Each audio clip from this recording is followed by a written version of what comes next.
गिला शिकवा न कर अपने पराये की बेरुखी का तू। गिला शिकवा न कर अपने पराये की बेरुखी का तू। सभी से कर मोहब्बत बन के रहे बंदा खुदा का तू। जी हाँ दोस्तों, बहुत लंबे वक्त के बाद मैंने तहरीर बनाई है। इस तहरीर के ऐसे ही 5 सेंटेंस आपको और सुनाऊंगा, लेकिन इससे पहले मैं आपसे एक ज़रूरी बात करना चाहूँगा। वो ज़रूरी बात मैं अपने ख़ुद के लिए नहीं कर रहा, मैं आप लोगों की इस्लाह के लिए करना चाहूँगा। कि जैसा कि मैं आपको बता चुका हूँ कि मेरे साथ जो हालात गुज़र रहे हैं, ऐसे हालातों में जैसे कि 2 साल पहले मेरे वालिद का रुखसत हो जाना, फिर मेडिकेशन प्रॉब्लम, घरों की और परेशानियाँ, और उन सब के बीच पेंडिंग पड़ी हुई मेरी शादी होना, फिर उसके बाद मेरे लाइफ पार्टनर को 3 मिसकैरेज से गुज़रना, और ये मेरे लिए बहुत 3 गहरे घाव रहे। ये शायद लोगों के लिए कॉमन बात है, नॉर्मल सी, लेकिन मेरे लिए बहुत गहरे घाव थे 3। उसके बाद फिर सब के साथ यहाँ तक भी सब कुछ ठीक था, लेकिन फिर एक इतना गम का पहाड़ के 2 महीने पहले मेरी वालदा रुखसत हो गई। आपको मैं ये पहले बता चुका हूँ। तो ये मेरे लिए यहाँ एक इतना मुश्किल वक्त था कि यहाँ मुझे, जैसे कि शायद अल्लाह नहीं करे कि किसी के साथ इस तरह के मामलात आएँ, लेकिन यकीन है कि सब अल्लाह की तरफ से आएँ और अल्लाह की तरफ हमें लौटना है। हो सकता है कल आपके साथ भी ये हालात आएंगे, लेकिन ये इन हालातों के साथ जो हमारे अपनों के, हमारे करीबियों के, हमारे रिश्तों के जो हमारे साथ रुख होते हैं, और जो उनके सलूक, जो रवैये होते हैं, वो खुदा ना करे कि आपके साथ किसी के साथ आएँ। हो सकता है आपके साथ इस तरह के उनके सलूक, रवैये या उनके रुख इस तरह के आपके साथ आएँ, तो मैं आपको यही समझाना चाहता हूँ, यही सलाह करना चाहता हूँ कि आपको ख़ुद को वहाँ किस तरह क्या साबित करना है। यहाँ जिस तरह के हालात मेरे साथ गुजरे, तो यहाँ मुझे ज़रूरत थी मेरे अपनों के सहारे की। अपनों का सहारा मतलब फाइनेंशियली सहारा नहीं, कोई प्रोटेक्शन वाला सहारा नहीं। सहारा सिर्फ उनका दिया हुआ हौसला, उनकी दी हुई हिम्मत, उनकी खैर ख्वाही, और उनका मेरा गमख्वार होना कि हाँ वो मेरे गमख्वार बनते। तो यहाँ मैं इस सदमे से एक आसानी होती मुझे उभरने के लिए, लेकिन यहाँ उनके उलट हुआ मेरे साथ। यहाँ उलट ये हुआ कि यहाँ वो मेरे साथ मुखालिफ हुए। मुखालिफ इस तरह हुए कि कुछ ने रंजिशें निकाली, कुछ ने बेरकसी निकाली, कुछ ने फरेब भी किए। अब यहाँ 2 तरह के रिश्ते होते हैं हमारे लिए, कि एक रिश्ते तो वो होते हैं कि जिनको छोड़ना हमारे लिए बेहद आसान होता है, इनको छोड़ देते हैं कि जिनके बिना हमारी ज़िंदगी चल भी सकती है। लेकिन यहीं दूसरे कुछ रिश्ते ऐसे होते हैं कि जिनके बिना हमारी ज़िंदगी रुक जाती है या ठीक से चल नहीं सकती, और उन रिश्तों को छोड़ना आसान नहीं होता।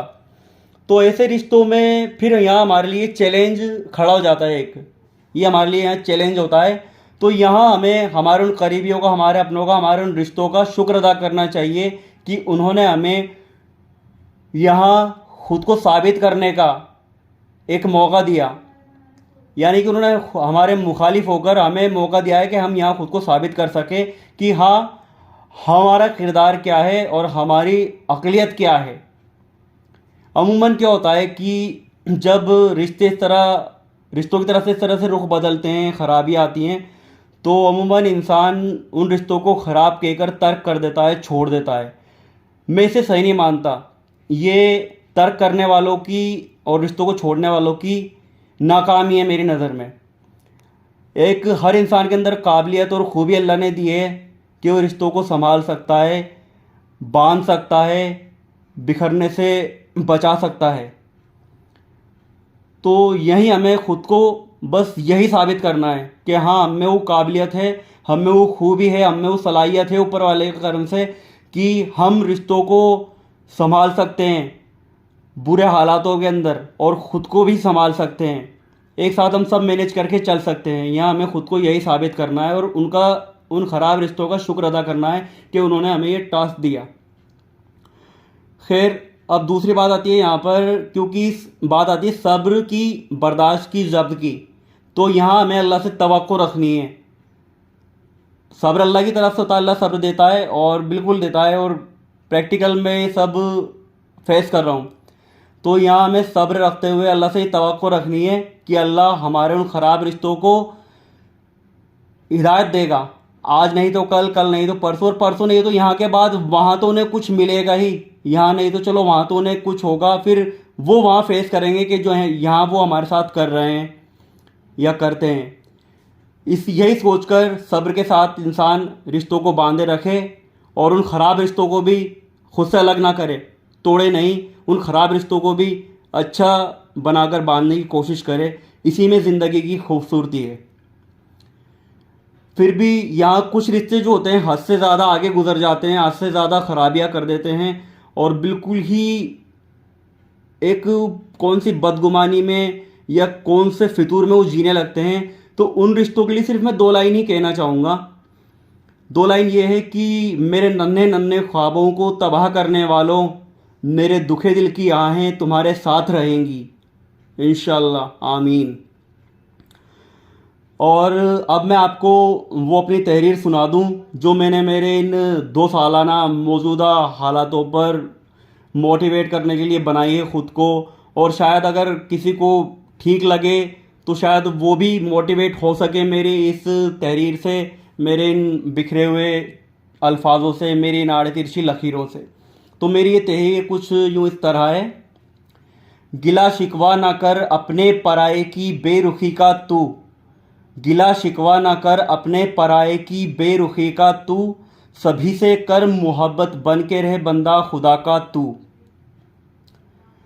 तेरे अपने तुझे छोड़ेंगे वो तेरे सपने भी तोड़ेंगे, तेरे अपने तुझे छोड़ेंगे वो तेरे सपने भी तोड़ेंगे। तू सोना चांद तारों के साथ, सूरज से पहले जगना तू। गिरा है खा के तू ठोकर, ज़रा अब संभल के चलना तू। गिरा है खा के तू ठोकर, ज़रा अब संभल के चलना तू। तुझे मिल जाएगी मंजिल, न थकना और न रुकना तू। है तेरे सर पे जिम्मेदारियों का एक तपता हुआ सूरज, है तेरे सर पे जिम्मेदारियों का एक तपता हुआ सूरज। तू बन के रहना सिर्फ पत्थर की, ना किसी सूरत पिघलना तू। बदल जाएगा ये मौसम, वक्त, हालात और सब कुछ। बदल जाएगा ये मौसम, वक्त, हालात और सब कुछ। बुलंद रख हौसला निज़ाम, इरादा मत बदलना तू, इरादा मत बदलना तू। शुक्रिया दोस्तों, आप सभी से दुआ की दरख्वास्त है, और उम्मीद करता हूँ कि मेरी ये तहरीर ऐसे हालातों में शायद आपको मोटिवेट करने में कुछ कारगर रहे। शुक्रिया दोस्तों, अल्लाह हाफिज़।